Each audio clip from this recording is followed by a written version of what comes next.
Namaskar Mitro, myself Dr. Devashish Mukherjee. Today I am going to discuss about osteoarthritis.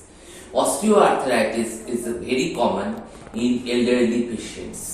40 साल या उसके ऊपर के जो पेशेंट्स हैं उनमें हम लोग ऑस्टियोआर्थराइटिस का सिम्टम्स ज़्यादातर देखने को मिलता है। ऑस्टियोआर्थराइटिस में मेनली जो होता है पेन होता है, ये जनरली अफेक्ट करता है बड़े जॉइंट्स को, generally hip joint, knee joint और आपको स्पाइन अफेक्टेड हो सकता है। ये जनरली वेयर एंड टियर के कारण जो कार्टिलेज होता है वो डैमेज हो जाता है जॉइंट का, जिसके कारण बोन टू बोन में फ्रिक्शन होता है, इसलिए वहां पर एक इंफ्लेमेटरी रिस्पॉन्स होता है। जैसे दो जॉइंट है इस प्रकार से, ये इसके बीच में कार्टिलेज होता है, कार्टिलेज हेल्प करता है जॉइंट को और उसके भीतर में फिर साइनोवियल फ्लूइड होता है। तो जनरल वेयर एंड टियर के कारण यदि कार्टिलेज किसी तरीका से डैमेज हो जाए तो क्या होता है, जॉइंट स्पेस कम हो जाता है और जो बोन होता है बोन एक दूसरे से टकराता है या घर्षण होता है, जिसके कारण क्या होता है वहां पर एक पेन होता है, तीव्र पेन होता है, tremendous, there is a tremendous pain, swelling because there is an inflammatory response. Inflammatory response के कारण वहां पर पेन होता है, swelling होता है, redness होता है, cracking on movement. कोई पेशेंट है उसे जब चलने के दौरान उसको नी जॉइंट में काफी पेन हो रहा है, चलने में दर्द हो रहा है, वहां पर स्वेलिंग है, यदि आप उनका नी जॉइंट को इंस्पेक्शन करते हैं तो वहां पर आपको दिखाई पड़ेगा जो वहां पर काफी ज्यादा स्वेलिंग है।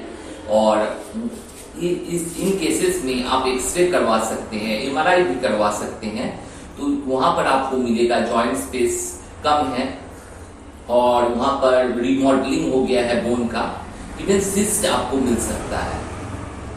तो ट्रीटमेंट इसमें होम्योपैथिक ट्रीटमेंट बहुत ही अच्छा है।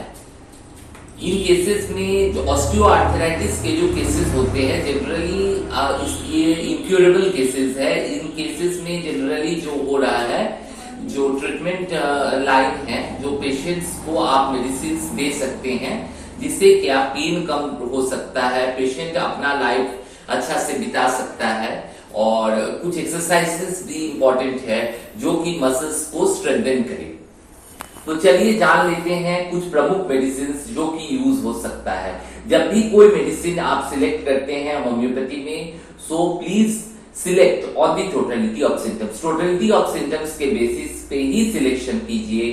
फ्यू सिम्टम्स के बेसिस पे, लोकल सिम्टम्स के बेसिस पे मेडिसिन को please don't select.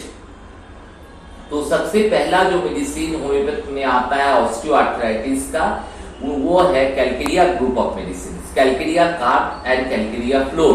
Calcarea carb patients generally chilly patients होते हैं, उनको हर समय ठंडी लगती रहती है, उनको काफी ओबेस पेशेंट होते हैं, मतलब मोटे पेशेंट होते हैं और उनका बॉडी वेट बहुत ज्यादा होता है। बॉडी वेट ज्यादा होने के कारण क्या होता है, वो बॉडी वेट आपके नी को अफेक्ट करता है, वेयर एंड टियर बढ़ा देता है, जिसके कारण ऑस्टियोआर्थराइटिस के सिम्टम्स कैलकेरिया कार्प पेशेंट्स में देखा जा सकता है। यहाँ पर क्रेविंग फॉर एग्स रहता है, patient has aversion to milk और चौकी कॉम्प्लेक्शन रहता है। यदि ये सब सिम्टम्स आपके साथ ये मिलता है तब आप कैलकेरिया कार्प के बारे में सोच सकते हैं। कैलकेरिया फ्लोर कैलकेरिया ग्रुप का ही एक मेडिसिन है। इसमें क्या होता है, क्रैकिंग इन दी जॉइंट्स होगा, जॉइंट में स्वेलिंग होगा और कैलकेरिया के अन्य सिम्टम्स यहाँ पर रह सकते हैं। और पेशेंट जनरली इसमें हॉट पेशेंट होते हैं। Calcarea fluor patient generally they are hot patients.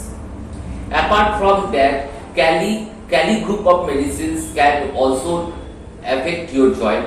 Kelly group of medicine बहुत अच्छा रिजल्ट्स देते हैं ऑस्टियोआर्थराइटिस में। उनमें से एक है कैली आयोड। कैली आयोड में क्या है, generally there is swelling in the joint. Mostly ये स्वेलिंग और पेन ज्यादातर रात को एग्रेवेट होता है। यदि ये सब सारा सिम्टम्स रहे तब आप कैली आयोड के बारे में सोच सकते हैं।